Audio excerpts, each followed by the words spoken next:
Well, it's the year of the wedge, and I did something a number of years ago. This is an AP one, so this is a long time ago. My guess is probably a decade ago. Anyway, I took a long putter and I put the shaft into a 9-iron head. All right? Because what I want to do is I want to teach people how to be able to hit shots and get rid of flicking their hands as they come in through the strike. Okay? Now, this would have been a belly putter. So put it in there, or up here like this, like a longer putter like this. Okay, so that's where the long putter comes from. And this is something that you could do if you're so inclined to practice this. There's a lot of ways to do this. You don't have to necessarily reshaft the club.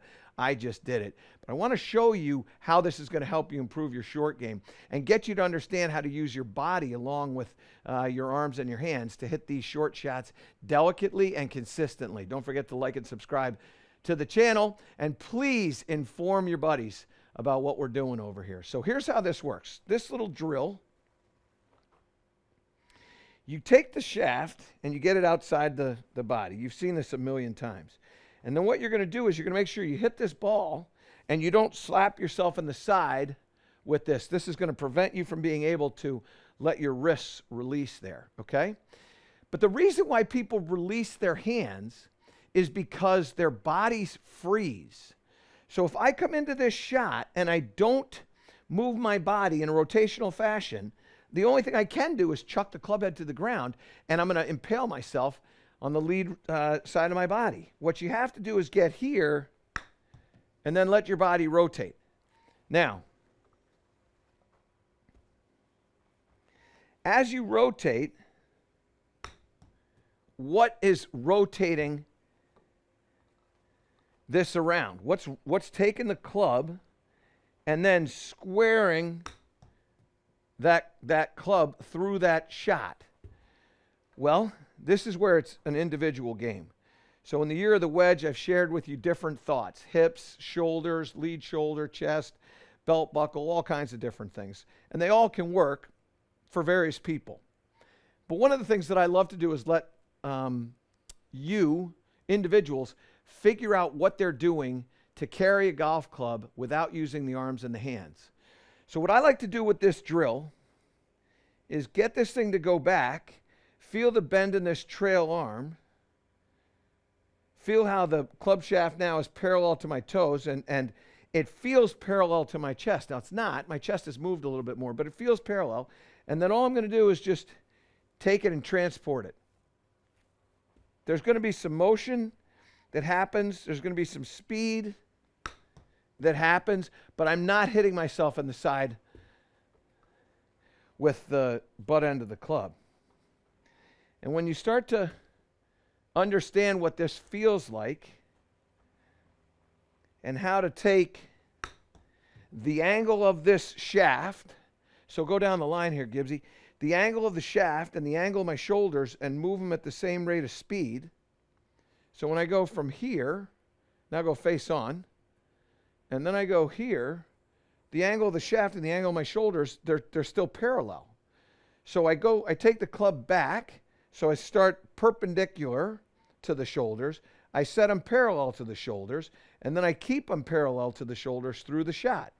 What allows you to do that? That is a fact finder by you all, okay?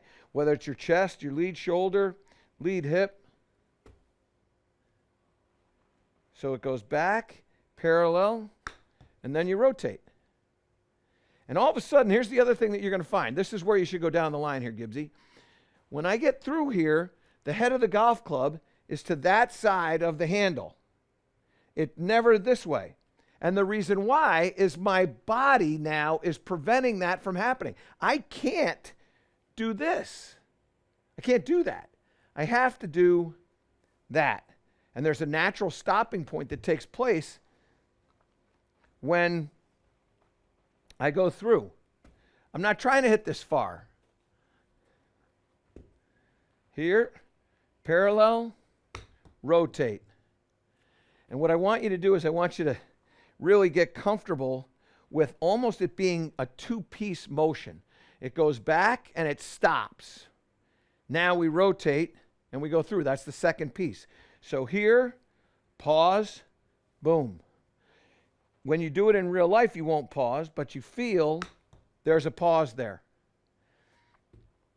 I promise you, as you start to do this, you're going to start to understand that what really moves the club in this shorter shot is a rotational move out of the upper body. The lower body, the hips, they're going to move, but there's a rotational motion out of the upper body. And this little device is going to help you tremendously. Again, you can do it yourself. You can get a putter shaft, an old putter shaft, and reshaft your 9-iron or wedge. Get yourself comfortable with that motion, and then just take it and put it into play with any of your other clubs. Okay, it's a wedge, a sand wedge, a lob wedge, and then you just imagine that in that club, whatever you're hitting, that you have this extended shaft outside of that. It gets back to here, and you go through, and you kind of figure out like what it is that allows you to do that. Are you pushing with the trail shoulder? Are you pulling with the lead shoulder? Up to you. Figure it out. But I promise you, as you start to do this with this drill, you're going to improve your short game. To improve all parts of your game, subscribe to my channel and click the link below.